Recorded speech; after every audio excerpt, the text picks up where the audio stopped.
What is up, ladies and gents? I am the Guitarist 562 and I do video game guides and walkthroughs. I noticed the challenge is part 2 of the Untitled Hypostasis, so I'm going to plug in the last video's guide because I really didn't notice many changes after sitting an expert for 5 minutes. So watch this guide and I'll see you at the end of it. The first pattern of the fight is dropping crystals. When they are broken, they create a wind current. I wouldn't advise breaking all of the crystals right away because you will need to break the floor crystals when you need to collect the orbs in the sky that the anemone drops so it doesn't heal itself. In case you forgot, or for new players, you can't damage the Untitled Hypostasis when it's not vulnerable.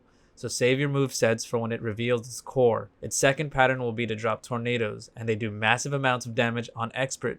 So save crystals until then, or release the wind current just beforehand to safely dodge into the skies. Now, the third pattern here shows the anemone crystals that the anemone drops in its attempt to heal itself. If you broke too many crystals on the floor, you won't be able to have sufficient airflow to reach the rest of the orbs in the sky, and unfortunately, your fight will be more drawn out than it needed to be. It can heal itself even when it's not in the final phase, so be mindful when breaking the crystals on the ground.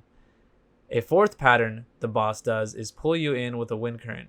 Try to time your dodge and hopefully you will get lucky with your invincibility frames if you do end up getting caught. Otherwise, you're going to get bopped. You'll stay alive in easy mode, but most likely be dead in expert.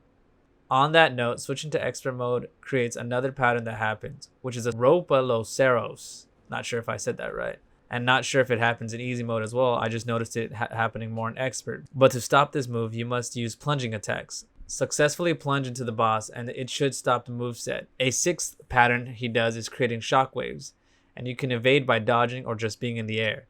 Once enough damage is received, the final phase starts, where like before, you have to collect the anemone crystals. The difference is you are given the wind currents and you have to grab all of the orbs, otherwise, as mentioned before, the anemone heals itself and you have to repeat the process. Once you absorb all of the anemone crystals, you should be able to finish off the boss with the next hit and you are done. The best team composition would have to be high burst characters and emphasize Electro with Pyro or Pyro with Electro.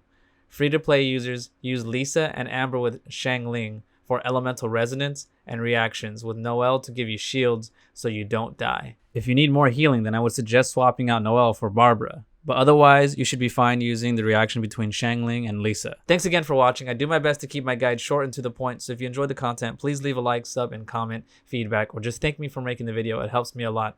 Socials are in the description box. Please join my Discord when we host anime watch parties. You're welcome to hang out with us, and stay blessed, folks.